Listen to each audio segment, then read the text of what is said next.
speak. Thank you all for taking the time out of this gorgeous Sunday to talk about such a grim topic as the new reality that we find ourselves facing. I've been doing a fair amount of punditry in recent years because I wrote a little book on Barack Obama that led to a fair number of op-eds, and I wrote an op-ed for the Washington Post after the Trump inauguration. I was astonished at how many hundreds of responses there were to that little op-ed, and now I know from Byron that most of them were probably not persons. Lots were responding. That would account for the level of intelligence that most of them showed, I think. What I would like to do today, actually, though, is not to talk so much about our current moment, although I will a little bit talk about the present, but to try to place it in a longer historical context. I should say, in the first place, I didn't know this photograph was in the public domain. When the Obama book came out, the photographer took a whole bunch of photos of me. This was one of my least favorites, but I guess maybe I'm looking toward democracy at a moment when things didn't look quite as grim as they look right now. This book, Toward Democracy, is a 900-page monster, and obviously I'm not going to be able to go through much of it, but I want to give you the bare bones of the argument about what I think a democracy requires. It's a book that starts in the ancient world and carries forward into the 20th century, and drawing from that the principles that a fully realized democracy would show, you get an outline of where I think the United States has been heading ever since the 1760s, and I think you get a sense of the reasons why we have reason to worry that we're now moving away from democracy rather than toward democracy. So those characteristics of a democracy are of three kinds: institutions, principles, and what I think requires a little bit of attention because it is too seldom recognized as part of democracy, the underlying cultural predispositions, or the pillars on which democracy rests. The institutions are familiar to all of us. Constitutional government with the rule of law, elected officials, free and fair elections. I mean, just mentioning those few characteristics, those institutions, suggest to us the thrust of Donald Trump, both as candidate and as president. It was clear during the debates that he was a man who did not understand the Constitution, perhaps had never read the Constitution. And what I like to say in advance of his election was he may not understand the Constitution, but the Constitution understands him. And the independent judiciary, the guarantees that are provided by the separation of powers in government all suggest that even though he said he would only respect the results of the election if he won, the Constitution actually ensures that government officials are required to obey the law, whether they would like to or not. The principles or ideals toward which democracy points, I think, are fairly familiar to us. Popular sovereignty, the idea that all authority is vested in the people and derives from the people. The idea of autonomy, which I prefer to the idea of liberty because it's not freedom to do whatever the hell you feel like doing. It's the freedom to obey the law. It's the freedom to internalize the restraints that are necessary in any government of laws.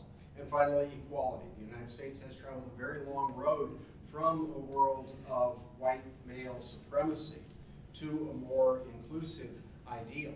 And what we've seen already in the first few weeks of the Trump presidency is that he would like to see us move back in the direction of a different kind of understanding of equality, that some people are more equal than others. The underlying predispositions that I think a democracy requires are deliberation, that you reach conclusions as a result of considering different points of view rather than simply declaring what the truth is in an authoritarian manner. Pluralism, the understanding that difference is not something to be shunned, but as Jason just said, something to be welcomed.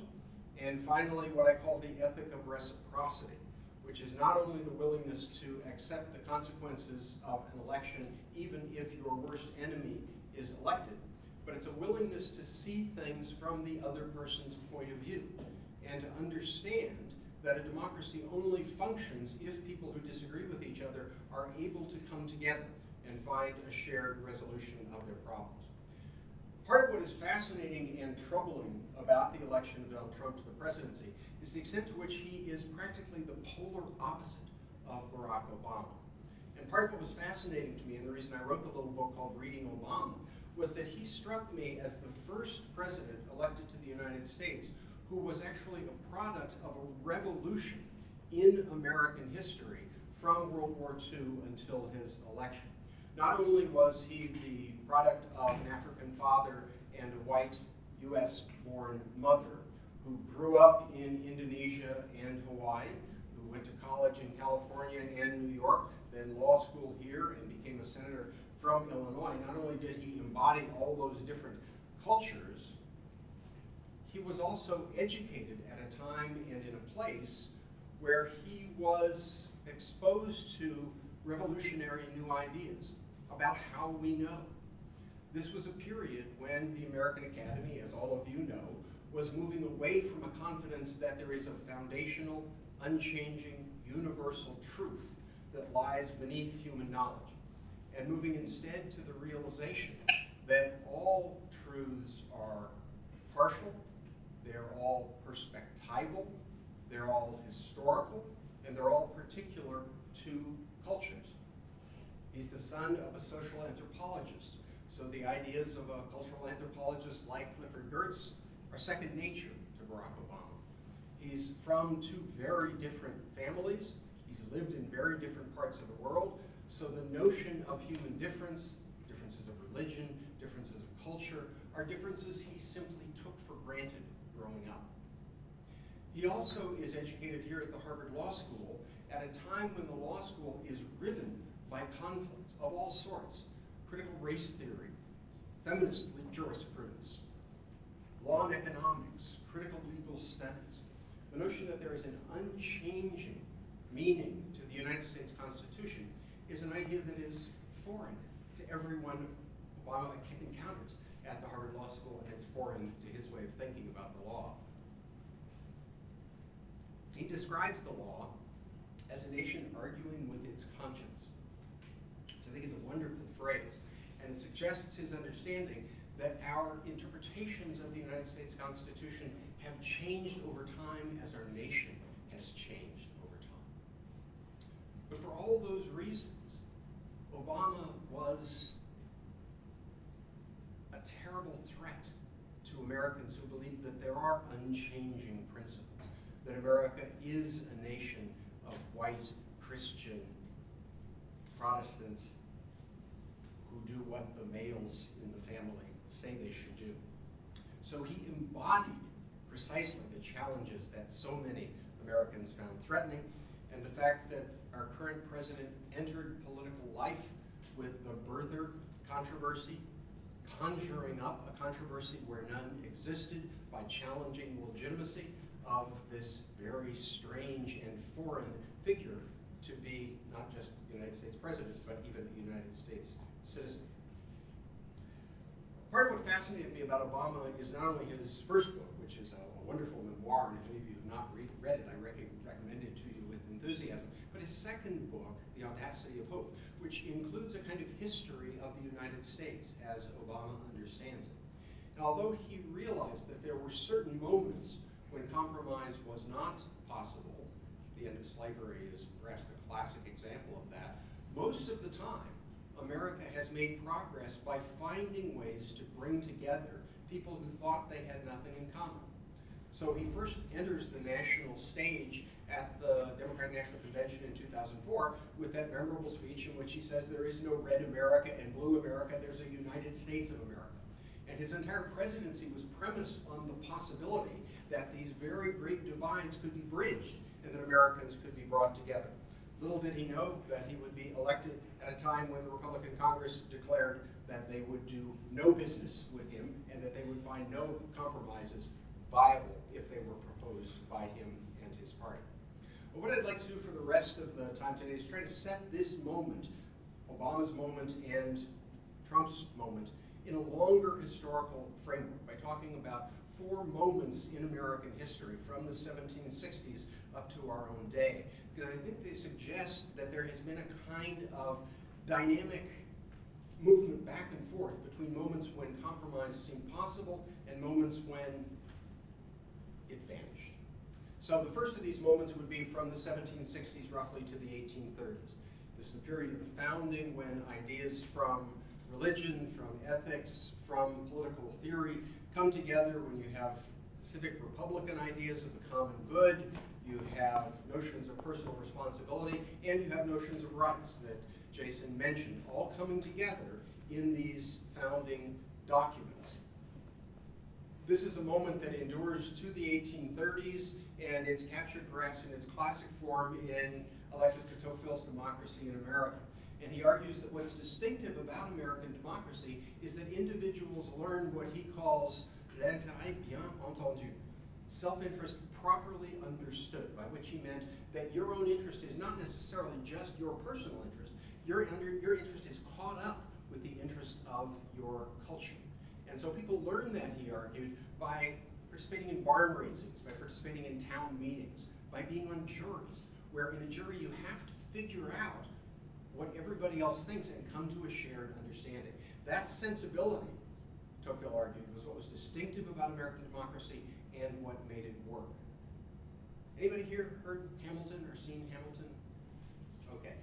There are lots of things that I don't like about that, although the music is sublime. But the portrait of Washington at the moment when he's instructing Hamilton to write the address, and he's going to say farewell to the nation, is actually very good because it captures Washington's selflessness and it captures his nonpartisanship.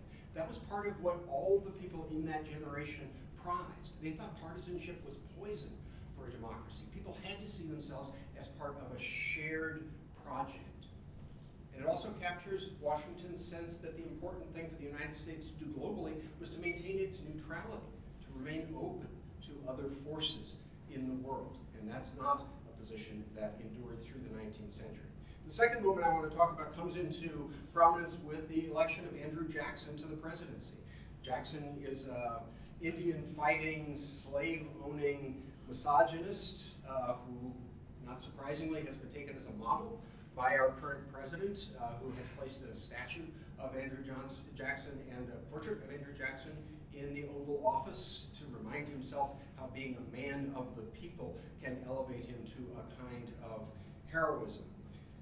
This is the moment when laissez-faire economics comes into prominence in the United States, when the main chance, the scramble for wealth, replaces that notion of selfless devotion to the common good and inaugurates a kind of dog-eat-dog struggle in which my success is premised on your failure rather than our shared success. This is a moment when immigrants pour into the United States, but it's also a moment when enormous opposition to immigration emerges and when the first restrictions on immigration are put in place. This moment is in some ways encapsulated best in a little book by one of the first sociologists in America, a man named William Graham Sumner. The title of the book was What Social Classes Owe to Each Other? And the answer Sumner offers is nothing. This is a Darwinian notion of struggle. Only the fittest will survive, and that underwrites the scientific racism that becomes so crucial in the decades following the Civil War. So this is a period in which there is basically very little government regulation of the sort that Byron mentioned as a possibility in our own day, although we're seeing it rolled back. This comes under attack and is in a certain sense repudiated by a new form of liberalism or social democracy that emerges in the 1890s and the first decade of the 20th century and transforms America until the 1970s. This is the democracy of the progressive era and the New Deal. It brings government regulation of the economy. It expands the inclusive principle of America to include women, and through the civil rights movement to include African Americans as well. It's encapsulated perhaps best in Franklin Roosevelt's State of the Union address in 1944, in which he promised Americans after World War II an array of social welfare programs as generous as anything that is then put in place in Europe after World War II. But in the United States, those benefits go only to GIs, and they are repudiated by the Congress precisely because they would also have been extended to people of color if they were universal, and no Southern congressmen were willing to accept that possibility. This progressive or social democratic dispensation leads to a shrinking of the gap between the poorest and the wealthiest Americans, which continues from the Depression all the way through to the middle of the 1970s. But sometime in the late 1970s or with the 1980s, we have the repudiation of that era of American politics and its replacement by the era of Ronald Reagan, in which we live now. Return to laissez-faire politics, return to notions of unchanging truths, foundational truths, an original understanding of the Constitution.